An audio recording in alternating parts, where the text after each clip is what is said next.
आज आपण जी कविता अभ्यासणार आहोत ती आहे स्वप्नांची समाप्ती. स्वप्नांची समाप्ती ही कविता कुसुमाग्रजांनी लिहिलेली आहे. कविता अभ्यासत असताना आपण कवितेचे घटक अभ्यासले होते पहा. आणि कवितेचे घटकांमध्ये आपण पाहिलं होतं की कोणतीही कविता ही सूचक असते. वेगवेगळ्या प्रतिमा आणि प्रतीकांच्या सहाय्याने ही कविता एक विशिष्ट असा अर्थ सुचवत असते, सांगत असते. त्या कवितेमध्ये गहन असा आशय हा दडलेला असतो. त्या आशयापर्यंत जाण्यासाठीच आपण कवितेचे घटक समजून घेतले होते. आणि याच कवितेच्या वेगवेगळ्या घटकांचा उपयोग तुम्हाला कविता समजून घेत असताना होणार आहे.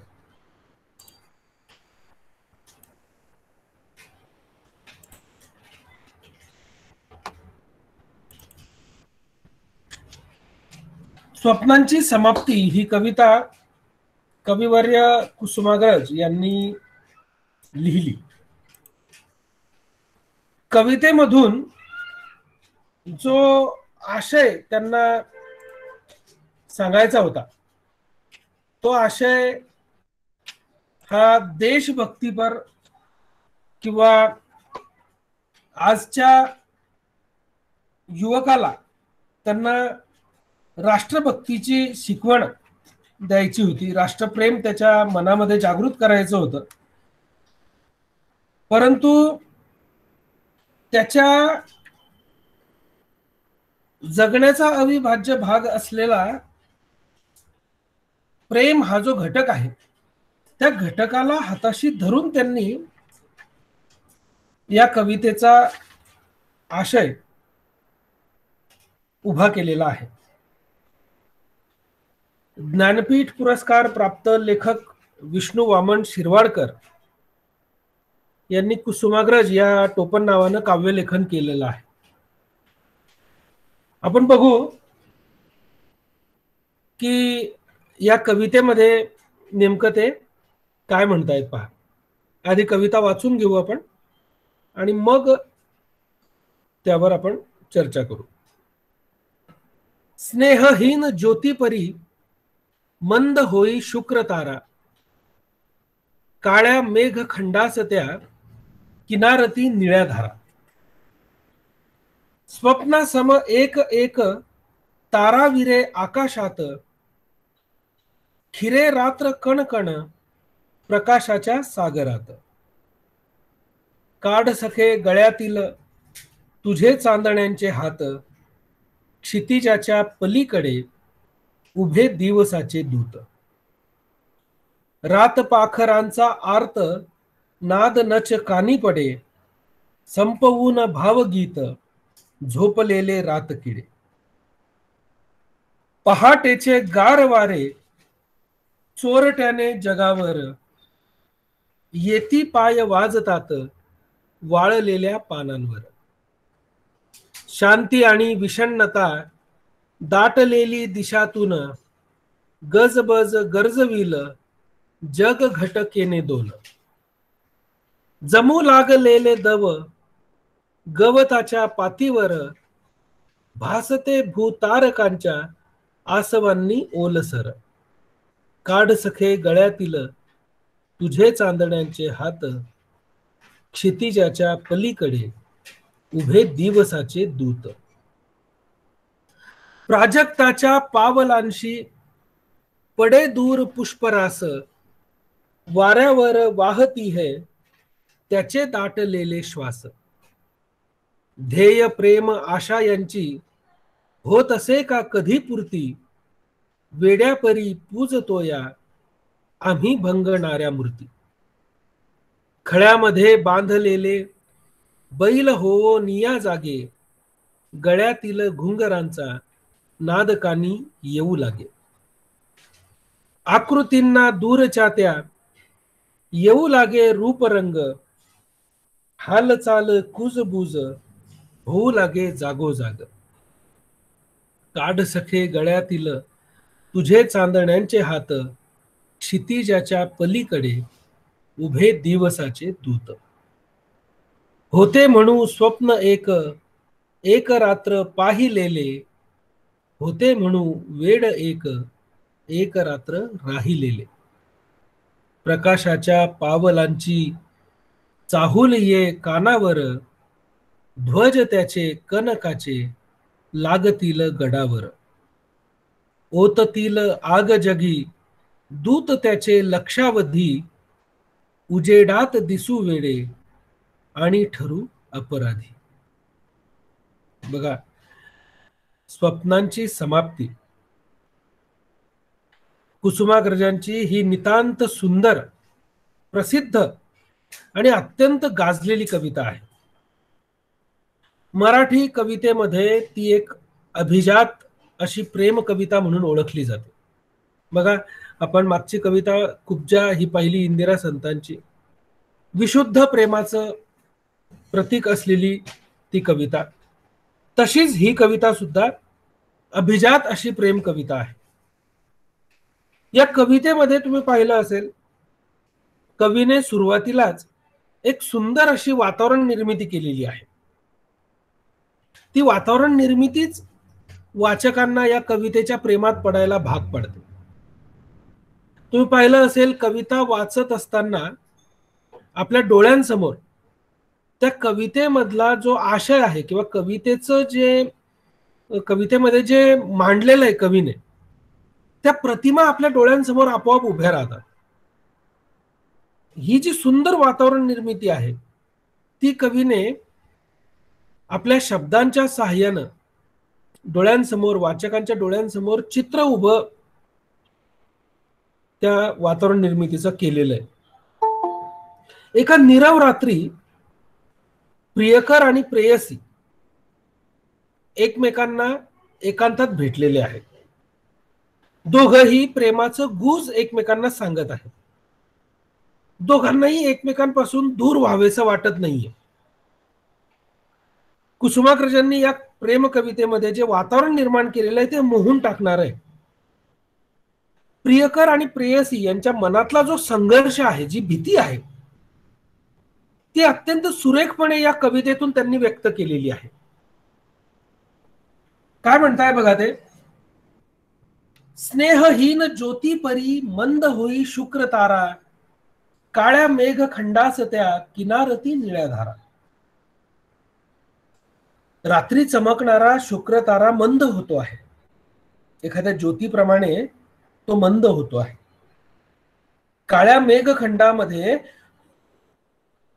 किनारती निळ्या धारा, काळ्या मेघखंडामध्ये सूर्याच्या उगवतीची झालर पसरते आहे.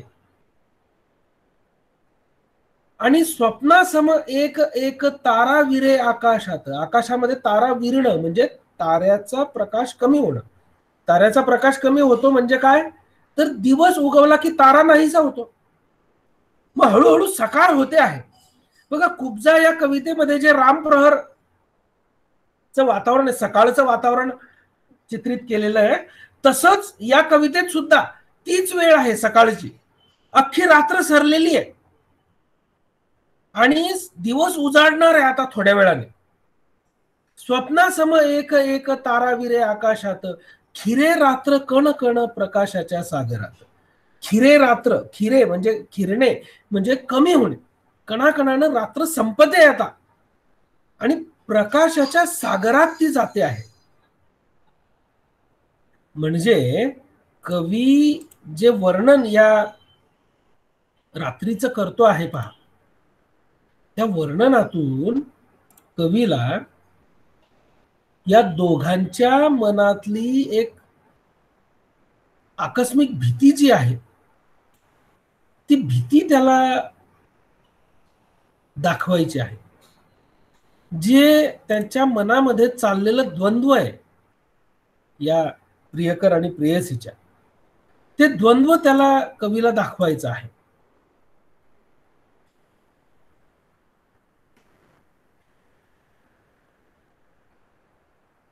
बघा कवी काय म्हणतोय की स्नेहहीन ज्योतिपरी मंद होई शुक्र तारा, काळ्या मेघ खंडास त्या किनारती निळ्या धारा, स्वप्नासम एक एक ताराविरे आकाशात, खिरे रात्र कण कण प्रकाशाच्या सागरात. रात्री चमकणारा शुक्र तारा हळूहळू मंद होतो आहे. काळ्या मेघ खंडामध्ये सूर्याच्या उगवतीची झालर पसरते आहे. हळूहळू रात्र प्रकाशाच्या सागराकडे वाटचाल करते, म्हणजे हळूहळू रात्र संपून दिवस उजाडतोय. आणि अशा वेळी तो प्रेयसीला म्हणतो, काढ सखे गळ्यातील तुझे चांदण्यांचे हात, क्षितिजाच्या पलीकडे उभे दिवसाचे दूत. बघा इथं ते बसलेली आहे प्रेयसी त्याच्या गळ्यांमध्ये हात टाकून, पण इथं चांदण्यांचे हात या कल्पनेला, चांदण्यांचे हात या रचनेमागे कवीला वेगळंच काहीतरी म्हणायचं. तो म्हणतोय माझ्या गळ्यातले टाकलेले तुझे चांदण्यांचे हात आता काढून टाक, कारण क्षितिजाच्या पलीकडून सूर्य उगवत येत आहे.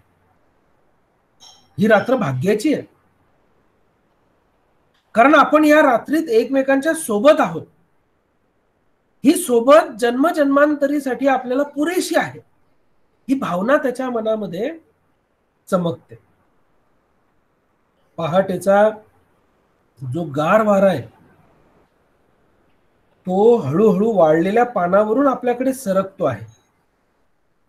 भोवताली दाटलेली जी शांतता आणि विषण्णता आहे ती दाही दिशांमधून गजबज करत येते आहे. दोन घटकांनी ती शांतता निघून जाईल आणि संपूर्ण जग जाग होईल. काय म्हणतोय तो, रात पाखरांचा आर्त नाद नच कानी पडे, संपवून भावगीत झोपलेले रात किडे. पहाटचे गार वारे चोरट्याने जगावर, येती पाय वाजतात वाळलेल्या पानांवर. शांती आणि विषण्णता दाटलेली दिशातून, गजबज गरजविल जग घटकेने दोन. बघा दोन घटकांनी काही वेळाने गजबज सुरू होऊन जाईल. ही जी दाही दिशातून दाटलेली शांतता आहे, विषण्णता आहे, या संपूर्ण माळ रानावर आपण दोघेच आहोत. पहाटेचे गार वारे चोर पावलानं येत आहेत आणि त्या वाऱ्यांमुळे वाळलेली पानं जी जमिनीवर पडलेली आहेत ती वाजतायत. जणू या आपल्या सभोवतीच्या शांततेला भंग करणं हेच त्या वाऱ्यांचं काम आहे की काय. आणि ही जी शांतता आहे ही आता काही वेळात सूर्योदय होईल, दिवस उजाडेल आणि गजबज सुरू होईल, सगळे जागे होतील.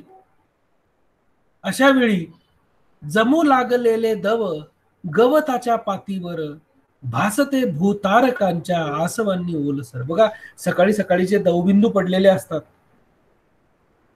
भोवतालच्या गवताच्या पात्यांवर, जमलेले दवबिंदू आपल्या विरहामुळे भूतारकांच्या आसवांनी ओलसर झाले आहेत की काय. कारण आता दिवस उजाडला म्हणजे त्या प्रेयसीला प्रियकराला सोडून जावं लागेल. दोघांच्या दोन वेगवेगळ्या दिशा होतील आणि मग दोघांचा हा जो सहवास आहे, रात्रभर ते एकमेकांच्या सहवासामध्ये बसलेले होते आणि मग हा विरह आता त्यांना सहन होत नाहीये. आणि या विरहाच्या भावनेनेच गवताच्या पातीवर जमा झालेले जे दव आहेत ते जणू या तारकांचे आसव आहेत असं कवीला वाटतंय. आणि म्हणून तो म्हणतो की काढ सखे गळ्यातील तुझे चांदण्यांचे हात, क्षितिजाच्या पलीकडे उभे दिवसाचे दूत. दिवस घेऊन येणारे जे दूत आहेत म्हणजे कोण? सूर्याची किरण ही क्षितिजाच्या पलीकडे आहे उभे. ते केव्हाच येतील 2 घटकेनं. ती प्रियसी त्याच्या गळ्यातला हात काढायला तयार नाहीये, त्याची मिठी सोडायला तयार नाहीये, त्याच्या मिठीत ती विरघळून जाऊ पाहते. परंतु भवतालाचं भान ठेवत दिवसा आपल्याला कोणीतरी पाहिल याची भीती त्या प्रियकराला वाटते. आणि म्हणून तिची मिठी सोडवण्यासाठी तो तिला म्हणतो आहे पुन्हा पुन्हा.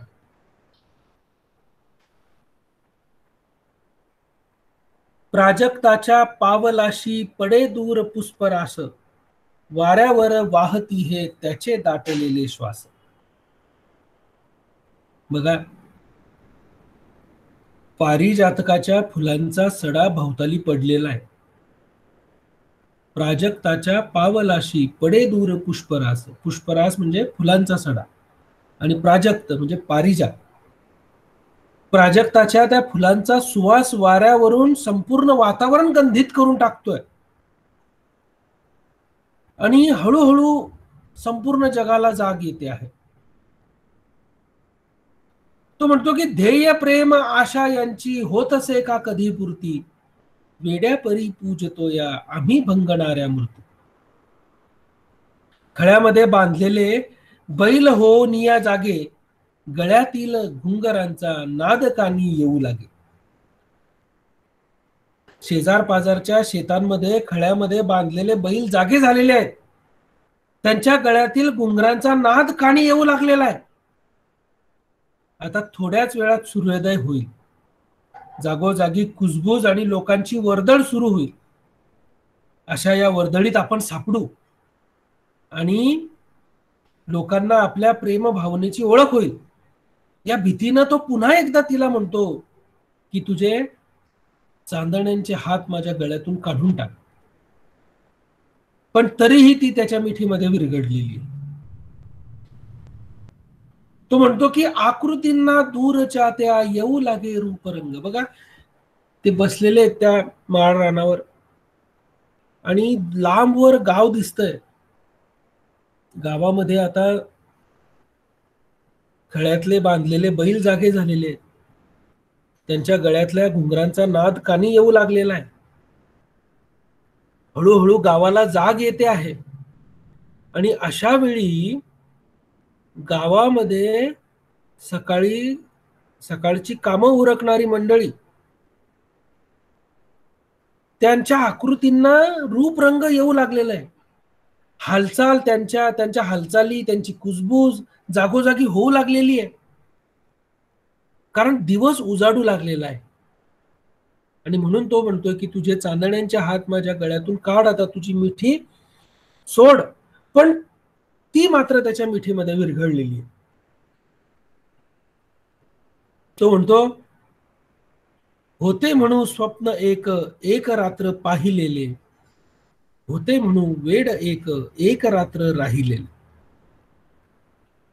ही स्वप्नमय रात्र आपल्या प्रेमाच्या वेडसरपणाची जणू एक खूण आहे असं समजून या रात्रीला कायम आपण आपल्या मनामध्ये जपून ठेवू. या क्षणी घालवलेल्या या सोबतीला कधीच आपल्याला विसरता येणार नाही. जणू एका सुरेल अशा रात्रीचं पडलेलं हे स्वप्नच आहे. या स्वप्नामधून जगलेल्या दोन घटकांच्या या प्रेमामुळे, या सहवासातून आपल्याला आपल्या सुरम्य अशा सोबतीचं अलौकिक वरदान लाभलेलं आहे असं कवीला वाटतं.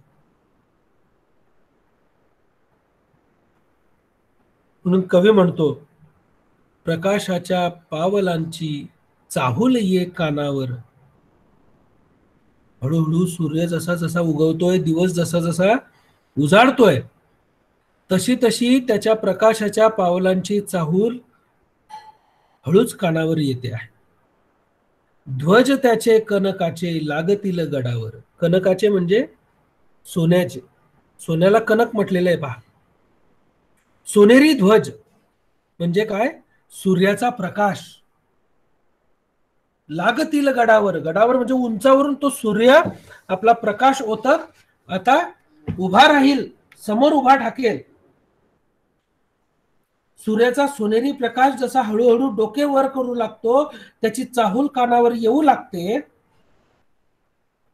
तेव्हा जणू समोरच्या पहाडावर त्याचे सोनेरी ध्वज लागले आहेत की काय, अशी प्रतिमा, असं चित्र कवी उभं करतो पहा.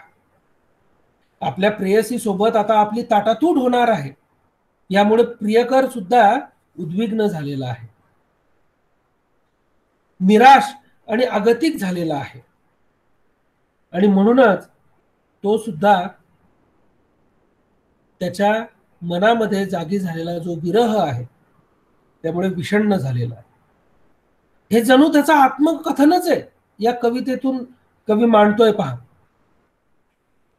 आणि म्हणून तो म्हणतो की ओततील आत जगी आग जगी, दूत त्याचे लक्षावधी, उजेडात दिसू वेळे आणि ठरू अपराधी.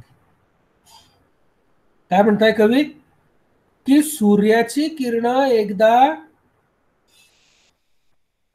त्यांनी डोकं वर काढलं की त्याचे हजारो दूत, सूर्याचे हजारो दूत म्हणजे सूर्याची अनंत किरण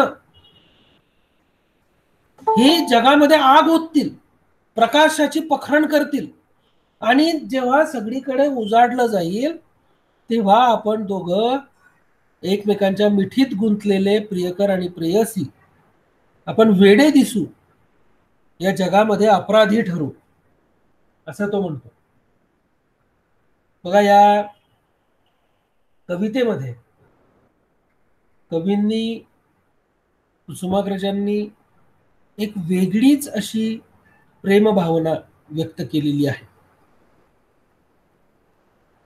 खरं तर ही कविता आपल्या वाचत असताना आपल्या डोळ्यांसमोर एक चित्र उभं करणारी कविता आहे. कुसुमाग्रजांनी ज्या कालखंडात ही कविता लिहिली त्यावेळी भोवताली भारतीय स्वातंत्र्याचा रणसंग्राम पेटलेला होता.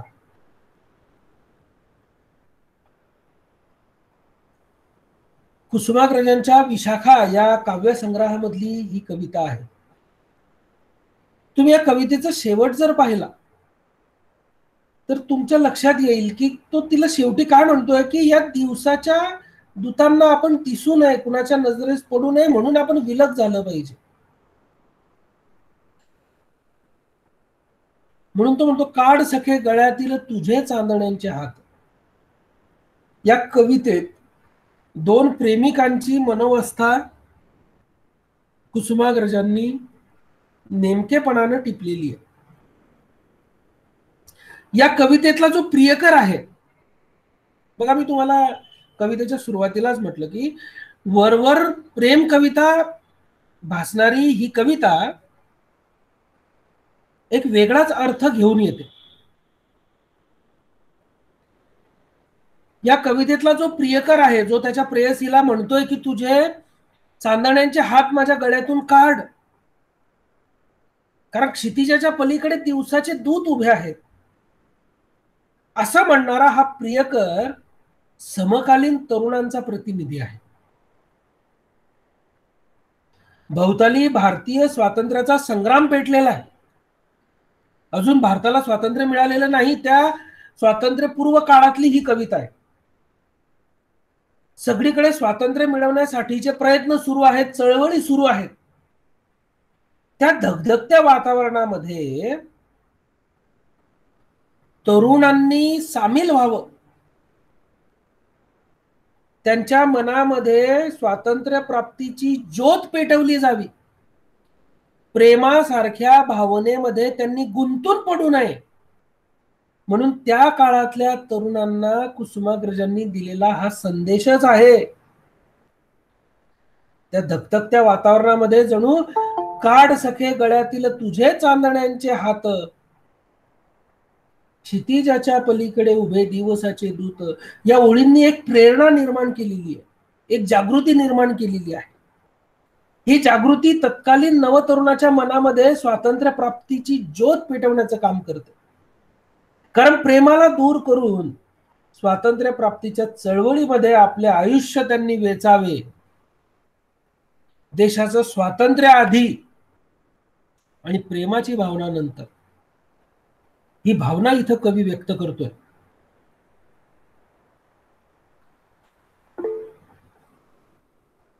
आपल्या सभोवती असणाऱ्या समाजाला प्रबोधनाची, उद्बोधनाची, राष्ट्रप्रेमाची भावना त्यांच्या मनामध्ये जागृत झाली पाहिजे. आणि आजचा जो तरुण आहे, त्या तरुणाला स्वातंत्र्याच्या रणधुमाळीमध्ये, चळवळीमध्ये सामील होण्यासाठी प्रेमाच्या भावनेपासून त्याला परावृत्त केलं पाहिजे. म्हणून ही कविता कुसुमाग्रजांनी लिहिली. कुसुमाग्रजांच्या या कवितेतून जणू चित्रकारानं एखादं चित्रच काढावं अशी ही कविता त्यांनी लिहिलेली आहे. एकमेकांचं प्रेम नाकारणे, एकमेकांना सोडणं, एकमेकांचा विरह आता शक्य नाहीये, परंतु सभोवतालचं वास्तव नाकारता येत नाही. बघा, तो जो प्रियकर आहे त्याच्या मनामध्ये द्वंद्व पेटलेला आहे. एका बाजूला प्रेयसी आहे तर दुसऱ्या बाजूला देशाचं स्वातंत्र्य संग्राम आहे. म्हणून प्रेयसीकडे न जाता, प्रेयसीला न निवडता तो स्वातंत्र्याची चळवळ निवडतोय. पहा, ही भेट जणू आपली शेवटची भेट आहे असं तो प्रियकर तिला सांगू लागतो. कुसुमाग्रजांनी आपल्या अलंकारिक शैलीमध्ये प्रियकराच्या मनातील भावना त्या प्रेयसीपर्यंत पोहोचवल्या. ही संपूर्ण रात्र जी रंगवलेली आहे ती स्नेहाची, सौहार्दाची, प्रेमाची, मनोमिलनाची मैफिल आहे. तो प्रियकर काय म्हणतोय पहा तिला, की आपण हे आपल्या मनामध्ये ठेवू कायम आयुष्यभर, पण आता मात्र मला तू जाऊ दे, कारण मला आपल्या देशाच्या स्वातंत्र्य संग्रामाच्या चळवळीमध्ये सहभागी व्हायचं. क्षितिजाच्या पलीकडे उभे दिवसाचे दूत, हे म्हणत असताना समाजामध्ये जागृती घडवायला मला जायचंय असं त्या तरुणाला जणू म्हणायचंय. अत्यंत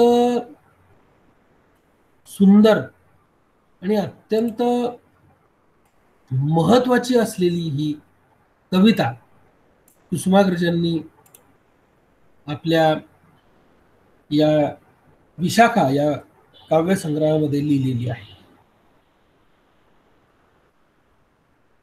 प्रेमातला विरह एक वेळ चालेल, परंतु देशाच्या स्वातंत्र्य चळवळीमध्ये सहभागी होण्यासाठी, या समाजामध्ये विचारांची ज्योत पेटवण्यासाठी तू मला आता जाऊ दे असं विनवणारा हा प्रियकर म्हणूनच आपल्या प्रेयसीला म्हणतो आहे की काढ सखे गळ्यातील तुझे चांदण्यांचे हात. चांदण्यांचे हात म्हणजे तुझ्या प्रेमाच्या बंधनातून मला तू आता मुक्त कर, कारण क्षितिजाच्या पलीकडे उभे दिवसाचे दूत. मी जर प्रेमाच्या भावनेमध्ये गुंतून पडलो तर मला पाहून माझ्या वयाचे इतर तरुणही त्या प्रेमाच्या भावनेमध्ये गुंतून पडतील. त्यांच्यामध्ये काय संदेश जाईल? मग हा संदेश त्यांच्यामध्ये जाऊ नये आणि देशाच्या स्वातंत्र्याला आपण प्राधान्य दिलं पाहिजे, ही भावना त्यांच्या मनामध्ये जागे व्हावी, म्हणून मला उजेडामध्ये अपराधी ठरायचं नाही. म्हणून मला आपलं प्रेम हे जगाच्या समोर आणायचं नाहीये, म्हणून मला तू जाऊ दे, तुझ्या प्रेमाच्या बंधनातून मुक्त कर, असं तो प्रियकर त्या प्रेयसीला सांगतो आहे. तत्कालीन तरुणांमध्ये सामाजिक कार्याची, राष्ट्रभक्तीची भावना पेटवणारी ही कविता एक नितांत सुंदर अशी कविता आहे. कुसुमाग्रजांनी तत्कालीन तरुणाला देशप्रेम, राष्ट्रप्रेम, राष्ट्रभक्ती आधी असते आणि आपल्या वैयक्तिक जीवनातील प्रेमभावना ही त्या नंतर येते हे सांगण्यासाठी त्या तरुणाला राष्ट्रभक्तीच्या, स्वातंत्र्यप्राप्तीच्या चळवळीमध्ये त्याने पुढाकार घ्यावा, देशासाठी आपलं आयुष्य त्याने वेचावं, देश आधी आणि नंतर मग सगळ्या गोष्टी, हा संस्कार त्याच्या मनावर बिंबला जावा म्हणून तत्कालीन तरुणाचं प्रतिनिधित्व करणारा हा प्रियकर त्यांनी या कवितेमध्ये उभा केला.